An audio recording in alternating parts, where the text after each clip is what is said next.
오늘 정말 최고의 하루였습니다. 테슬라와 관련된 소식들 정리하고 또 로보택시와 관련된 아주 흥미로운 가능성까지 다 정리한 다음에 스타쉽 발사와 관련된 주요 내용들도 다시 한 번 더 정리하겠습니다.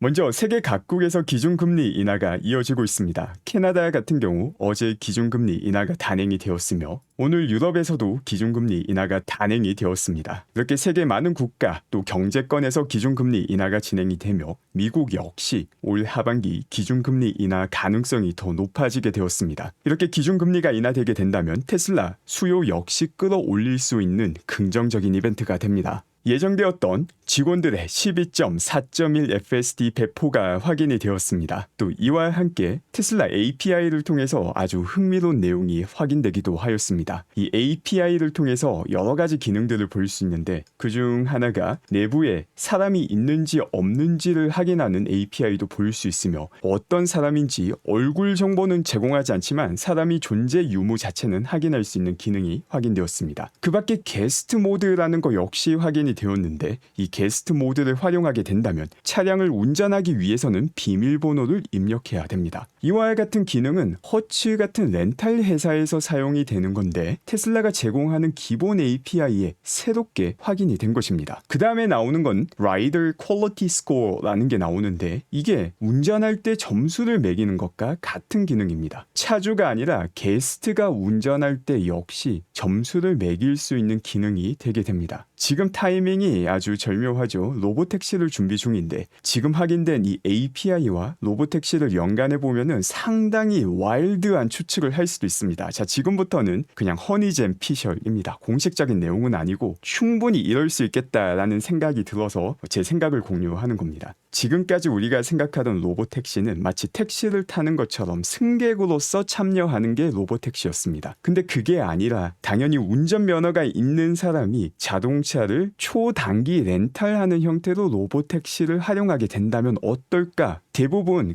관리 감독만 하고 운전을 하지 않아도 되지만 만에 하나 문제가 생길 때는 직접 개입해서 운전을 해야 되는 형태의 초단기 렌탈로 로보택시를 활용하면 어떨까라는 생각이 들었고 바로 이번에 확인되었던 API와 이 가능성이 너무나도 잘 맞아떨어진다라는 생각이 들었습니다. 일단 이렇게 되면 안전성 측면에서 훨씬 더 안전해지죠. 문제가 생겼을 때 내가 직접 운전을 할 수 있으니까 당연히 훨씬 더 안전한 상태가 됩니다. 완벽한 로보택시 혹은 자율주행 같은 경우 기존의 크루즈나 웨이모에서 보여줬던 것처럼 원격 조정을 통해서 만에 하나 일어날 수 있는 예외 사항에 대처하지 않을까라고 생각을 했는데 그게 아니라 승객이 완벽한 운전자는 아니지만 만에 하나 사태를 대비해 관리, 감독하는 운전자 역할을 맡게 된다면 이 문제도 훨씬 더 손쉽게 해결할 수 있습니다. 또 동시에 로보택시를 사용하는 사용자 입장에서도 언제라도 내가 핸들을 잡을 수 있다, 차량을 조종할 수 있다라는 생각을 갖게 된다면 불안감이 해소가 되게 되고 동시에 신뢰도 역시 훨씬 더 손쉽게 얻을 수 있습니다.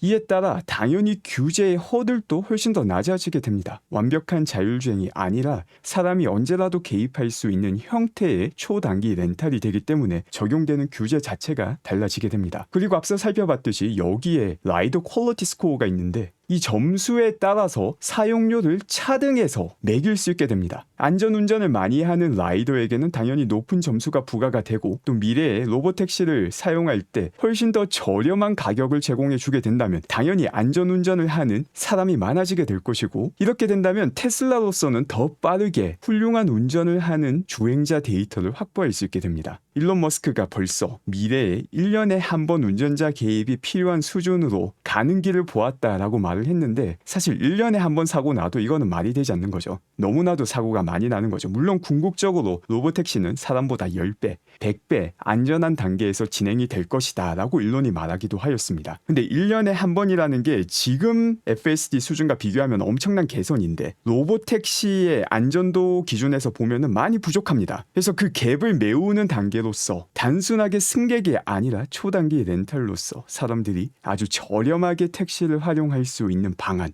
가능하지 않을까라는 생각이 들었습니다. 물론 이전에 말하던 핸들과 페달을 제외한 형태의 로보택시 폼팩터와는 좀 차이가 분명 있기 때문에 이게 얼마나 현실화될 수 있을지에 대해서는 확답을 할 수는 없지만 하나의 옵션으로 혹은 가상의 시나리오로 충분히 흥미로운 대안이 아닌가 생각이 듭니다.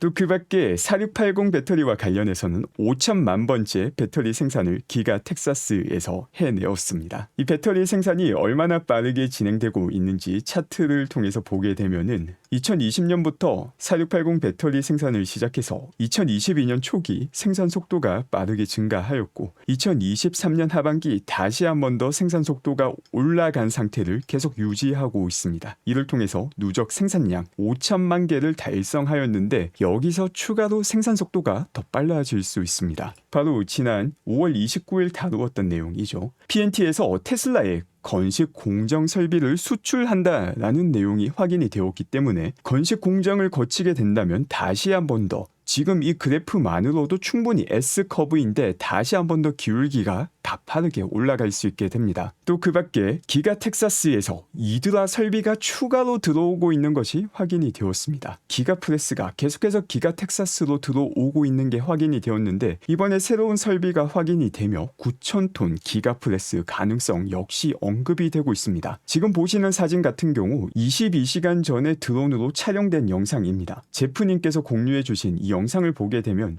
조금 작아서 잘 안 보일 수도 있는데 지금 들어오고 있는 이 크레이트가 이드라 크레이트입니다. 이드라가 기가프레스를 판매하는 곳이기 때문에 관련 설비가 또 들어왔다라는 걸 확인할 수 있는 내용입니다. 또 그 밖에 루머로서 신형 모델 Y 주니퍼가 7월에 출시될 수 있다라는 소식도 나오고 있습니다. 이게 만약 사실이라면 기존 일정보다 몇 달 앞당겨지는 것인데 이 루머가 나온 소스를 보게 되면은 X의 테슬라 차이나 웹이라는 분이 공유해 주신 글입니다. 다만 이분께서 어디서 이런 정보를 얻었는지와 관련된 소스는 직접 밝히고 있지 않기 때문에 신뢰도 자체를 높게 평가하기는 힘든 상황입니다. 다만 주니퍼가 준비되고 있다라는 사실은 모두가 알고 있기 때문에 또 루머지만 하나의 가능성으로 언급할 필요가 있을 것 같아서 이 또한 포함시켰습니다. 또 그 밖에 테슬라 이사의 의장 로빈 데놀룸 씨가 CNBC와 인터뷰를 가졌고 여기서 기가 텍사스 GPU 클러스터와 관련된 내용을 공개하기도 하였습니다. 기가 텍사스 GPU 클러스터가 바로 8월부터 가동을 목표로 하고 있다고 밝혔는데 여기가 5만 개의 H100이기 때문에 지구상에 존재하는 모든 AI 기업 중에서 가장 큰 규모의 H100 GPU 클러스터를 이제 불과 2달도 남지 않은 8월부터 시작할 수 있다고 밝힌 것입니다.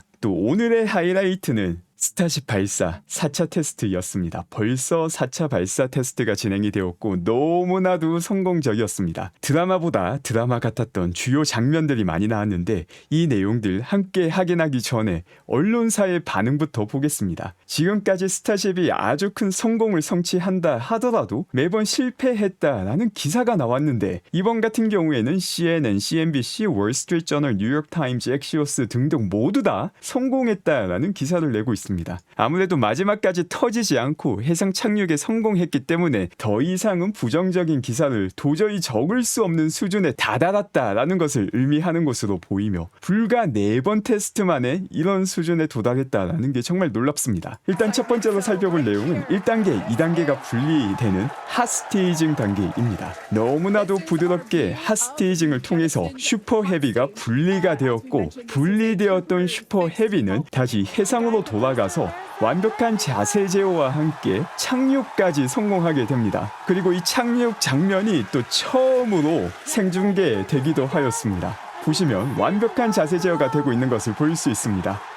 이게 만약 지상이었다면은 꼿꼿하게 서서 제대로 펠컨 9처럼 재착륙에 성공한 것이 됩니다. 그리고 계속해서 지구 저궤도까지 올라갔던 스타쉽은 다시 지구 대기권으로 돌아오게 되는데 이때 엄청난 고온의 플라즈마를 이겨내고 무슨 영화의 CG보다 더 CG 같은 이 환상적인 장면을 연출하게 됩니다. 처음에는 엄청난 고온을 이겨내고 그 다음 대기권에 재진입하면서 발생하는 엄청난 압력까지 이겨냈는데 그럼에도 불구하고 결코 쉽지 않은 일이었기 때문에 일부 파손되는 일이 발생하기도 합니다. 바로 스타쉽 날개의 이 일부분이 파손이 되면서 힛실드가 뚫리자마자 안쪽에 고온이 돌입하며 아주 빠르게 파손이 진행이 됩니다. 이제 마지막 해상 착륙까지 얼마 남지 않은 상태에서 이렇게 날개 일부분이 파손되어서 과연 마지막에 자세 제어를 성공할 수 있을까 많은 걱정이 되었죠. 그런데 또 놀라운 일이 이어지게 됩니다. 그래도 너무나도 잘했다. 이렇게 대기권을 뚫고 재진입한 것만으로도 대성공이다라고 생각을 하였는데 해상까지 들어오게 됩니다. 이렇게 들어오는 당시 카메라 렌즈에도 많은 손상이 있었지만 마지막 순간 자세 제어를 통해서 꼿꼿하게 서서 해상 착륙을 성공시키게 됩니다. 그리고 파손되었던 이 날개 부분 고열과 고압을 이겨내고 비록 파손이 되었지만 마지막까지 견뎌내고 난 다음에 나의 임무를 다했다라고 말하는 것처럼 마지막에 떨어져 나가는 장면이 실시간으로 중계되었습니다. 이건 무슨 각본을 짠 것도 아닌데 네, 제가 좀 많이 흥분해서 말씀을 드린 것 같은데 이거 흥분을 하지 않을 수가 없는 영화보다 더 영화 같은 마치 각본을 짠 것 같은 엄청난 장면을 오늘 볼 수 있었습니다. 인류 역사에 길이길이 남을 말 그대로 역사적인 순간을 함께 할 수 있어서 너무나도 즐거운 하루였습니다. 오늘 제가 준비한 내용은 여기까지이며 오늘 또 함께 해주신 분들 감사드리며 즐거운 하루 되시기 바랍니다.